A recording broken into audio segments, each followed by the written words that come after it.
안녕하세요. 디지털 전환 정보화팀 정인용 과장입니다. 통합사업 설계도구 IPDI의 데이터 이관 요령에 대해서 간단하게 설명드리겠습니다. 보시는 바와 같이 PDF로 정리된 실습 교재가 준비되어 있고요. 요거 이제 간단하게 설명드리고 실제로 파일 이동하는 거 보여드리도록 하겠습니다. 일단 데이터 이관이 왜 필요한지 어떤 사례가 있는지를 보시면 양식 파일 자체가 훼손되어 더 이상 정상적인 사용이 불가능할 수 있습니다. 예를 들어서 특정 시트를 의도하지 않았든 어찌됐든 삭제했을 경우 일반적으로 시트 삭제는 복구할 수 없고요. 그 다음에 다른 이름으로 저장했을 때 특히 일반 엑셀 파일로 저장할 경우 매크로 기능이 자동으로 삭제되거든요. 이런 경우에도 더 이상 해당 파일은 사용할 수 없습니다. 물론 백업해 두신 파일이 있으시면 그 단계로 가시면 되겠지만 만약 백업해 둔 파일의 입력 상태가 아주 예전이다, 백업 시점이 아주 예전이다 이럴 경우에는 이제 그만큼 손해를 보시게 되니까요. 지금 있는 파일의 데이터를 살려야 되는 상황이 온다라고 보시면 됩니다. 그 다음에 또 계약 관리 단계가 있는데 투차 내역수가 변환하시면 이제 계약을 이걸로 투차를 받고 계약 관리를 하시게 되는데 계약 변경을 하게 되면서 전혀 없었던 이제 활동이 추가가 된다든지 활동의 구성 요소가 바뀐다든지 이렇게 근본적인 구조가 변경돼야 될 수가 있습니다. 이럴 때는 물론 이제 투찰렉에서 변환 이후에도 구조 변경에 대해서 문제나 목표나무의 변경 정도를 저희가 고려를 해서 기능을 넣었지만 아무래도 투찰렉에서 변환을 하면서 구조적으로 많이 파일이 바뀌기 때문에 코드가 적절하게 작동하지 않을 가능성도 있습니다.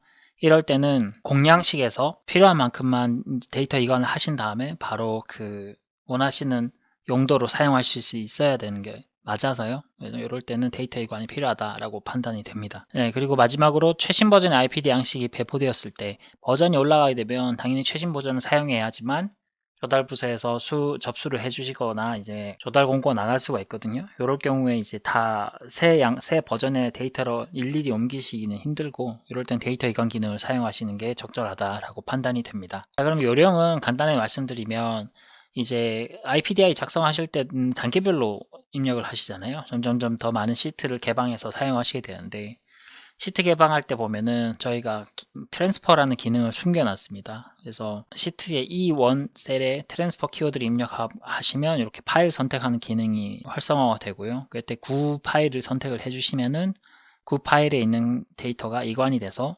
해당 스텝에 대해서는 원클릭으로 처리를 할 수 있다. 이런 식으로 지금 설계가 되어 있거든요. 다만 이제 모든 단계가 그렇게 되어 있는 건 아니고 특정 단계에서는 이 트랜스퍼 키워드 기능이 아니라 그 IPDI의 고유의 기능을 활용해서 데이터를 이관하게 되어 있습니다. 자, 일단 요거를 실습을 통해서 알려드리도록 하겠습니다. 지금 실습에 쓸 파일은 1.0 버전 RTM 공양식 파일이 있고요. 그 다음에 기획조사 입력 샘플 요 두 개가 같이 나가죠. 지금 이 공양식에 이 계획조사 데이터를 한번 이관해 보도록 하겠습니다. 공양식 파일을 여시고요. 일반적으로 나오는 이제 경고문에 대해서는 당연히 안내된 대로 따라 주시면 됩니다. 공양식에서 국별명 사업을 선택을 해주시고 요 구조를 일단 입력을 해야 되잖아요. 여기에 E1 셀에 가셔서 트랜스퍼라고 입력해 주십시오. 엔터를 치시면 파일을 선택하도록 안내가 오고요. 기존 파일이죠. 기존 파일을 선택을 해주시고 열기를 하시게 되면 기존 파일의 구조와 데이터를 그대로 가져옵니다. 이렇게 안내 메시지가 뜨고요. 보시고 특이사항이 없으시면 다음 단계로 가시면 됩니다. 근데 만약에 투찰 내역서 같은 경우다. 그럼 요거를 일단 가져오시면서 시작을 하시게 되는 거죠. 여기까지 갖고 오시고 나서 이 구조를 바꾸신 다음에 다음 단계로 가시면 되고요. 그런 경우가 아니라 이 구조 그대로 가신다 그러면 내용 확인하고 특이사항 없으면 바로 다음 단계 가시게 되면 됩니다. 자, 다음 단계 가시게 되면 이걸로 이제 사업 시행 구조가 나오게 되죠. 이 부분도 다 입력을 하느냐 아니면 다 가져오느냐인데 여기도 E1 셀에서 트랜스퍼를 입력하십니다. 다시 또 선택을 하라고 안내가 오죠. 기존 파일 선택을 하시게 되면 데이터를 가져오고요. 여기서 혹시 변동사항이 있다. 예를 들어서 기간을 바꾼다. 요 단계에서 지금 바꿔주시면 될 것 같고요. 특이사항이 없다. 이대로 간다. 그러면 다음 단계를 진행하시면 됩니다. 자, 이 다음은 사실 트랜스퍼 기능이 작동한 건 아니고요. 아시겠지만 활동별로 예산 시트가 생기죠. 요 활동별로 예산 시트가 생기는데 여기서는 일일이 트랜스퍼를 해서 가져오는 게 아니라 저희 자동 취합 기능이 원래 있지 않습니까? 요 기능을 활용한다라고 보시면 돼요. 그래서 기존 파일을 여시고 기존 파일을 보시면 다 이렇게 예산 시트가 있죠. 여기에 자동 취합 대상을 체크를 해 주십시오. 활동별 최상위 시트만 하시면 됩니다. 이렇게 체크를 하셔서 자동 취합 대상에 체크를 하셨으면 이 파일은 저장을 해주시고요. 자, 이제 이 공량식에서 이 자동 취합 기능을 사용을 하시고 기존 파일 걸 선택하시면 이 원래 기능에 따라서 이 시트 값을 전부 다 취합을 하겠죠.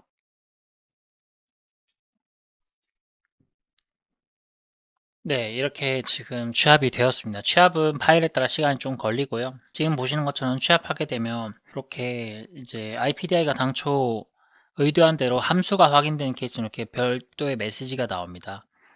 122 시트 그리고 131 시트에 함수가 있다. 함수가 있다는 말은 단순하게 계산 함수가 있을 수도 있고요. 아니면 외부 시트를 인용하고 있다 라고 얘기할 수도 있습니다. 그래서 이 두 개 시트를 다시 추가를 확인을 해줘야 됩니다. 이 부분은 이제 기존 파일 보시고 기존 파일 열어봤을 때 자 122에 지금 요 시트를 인용하고 있죠. 요 함수를 지금 캐치를 한 거고요. 실제로 이 시트가 있으니까 이 시트는 지금 자동 취합이 되지 않습니다. 그래서 외부 시트는 자동 취합 대상에 포함되지 않기 때문에 이 부분은 저희가 수동으로 체크를 하셔서 이동 기능을 써서 네, 가장 끝으로 복사를 해주시면 됩니다. 하실 때 항상 이름 경고가 뜰 수 있는데 크게 신경 쓰지 않으셔도 무방합니다.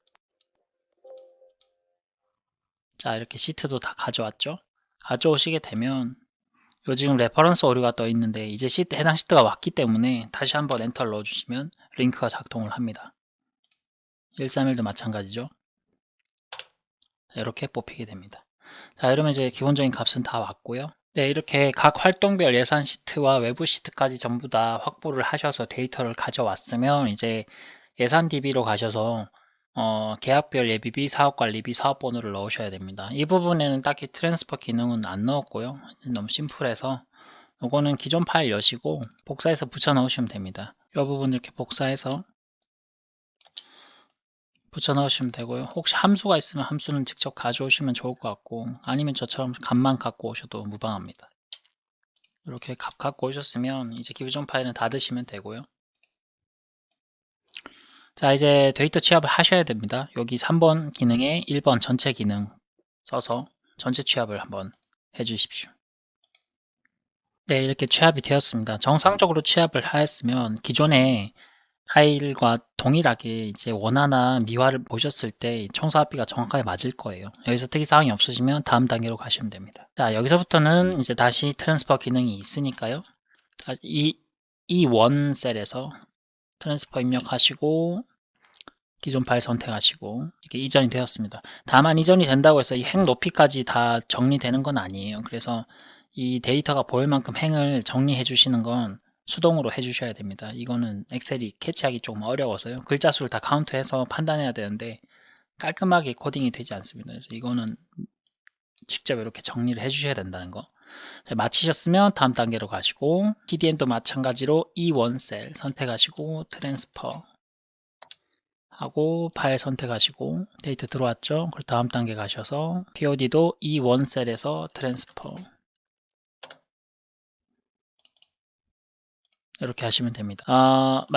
마지막까지 취합하시게 되면은 IPDI 작성은 끝나고요. 네, 여기서 이거 누르시고 이렇게 하시면 의견 들어오죠. 그래서 의견까지 다 취합이 가능합니다. 만약에 사례 기준을 말씀드렸지만 POD가 삭제되었다. 이 시트를 실수로 삭제했다. 그러면 사실 PDM까지만 데이터 이관이 가능하신 거고요.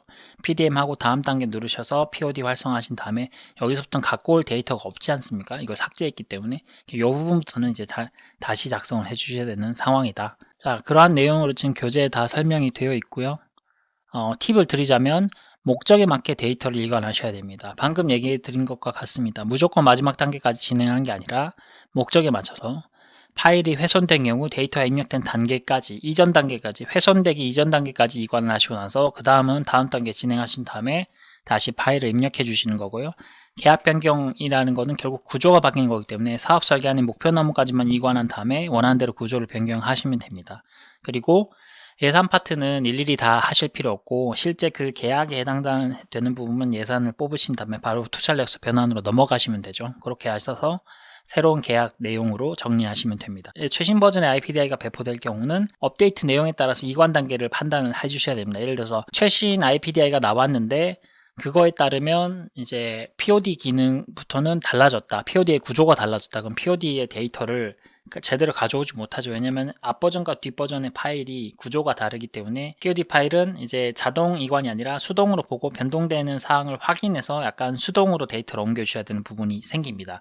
비슷한 예로 예를 들어 초청연수 규정이 바뀌었다라고 해서 초청연수 데이터가 지금 쭉쭉 저희가 예산 뽑을 때 다 자동으로 초청 연수 데이터도 가져오죠. 아까 자동 취합 기능 써서 가져오는 건데 글로벌 연수 규정이 바뀌어서 그 시트가 바뀌었다라고 했을 때 글로벌 연수 파트는 자동 취합을 하면 오류가 발생하게 됩니다. 그래서 그 부분은 수동으로 처리를 한다. 그 부분 그 초청 연수가 들어간 활동을 빼고 나머지를 취합을 한 다음에 초청 연수가 포함된 활동은 수동으로 데이터를 이제 이전 파일을 보면서 하나씩 정리를 해주셔야 된다. 이렇게 목적에 맞게 데이터 이관 기능을 사용하셔야 됩니다. 그 다음에 데이터 이관 작업은 매크로이기 때문에 컴퓨터 조작을 안 해주시는 게 좋습니다. 매크로 작동 중에는 컴퓨터 조작을 할 때 매크로 오류가 발생할 가능성이 있고요. 특히 컨트롤 C나 V 같은 단축키는 매크로 작동 그 자체가 사실은 컨트롤 C, V를 대신해 주는 거기 때문에 매크로가 일종의 방해를 받아서 중단이 될 가능성이 높습니다. 이제 데이터 이관하는 기간 중에 할 수 있는 거는 단순 입력, 텍스트 입력 같은 거 있죠. 메신저 쓰시거나 이런 건 가능하시고요. 어찌됐건 입력을 한다는 행위가 복잡해질수록 매크로에 걸려들 가능성이 있어서 그거는 좀 지양해 주시면 좋을 것 같고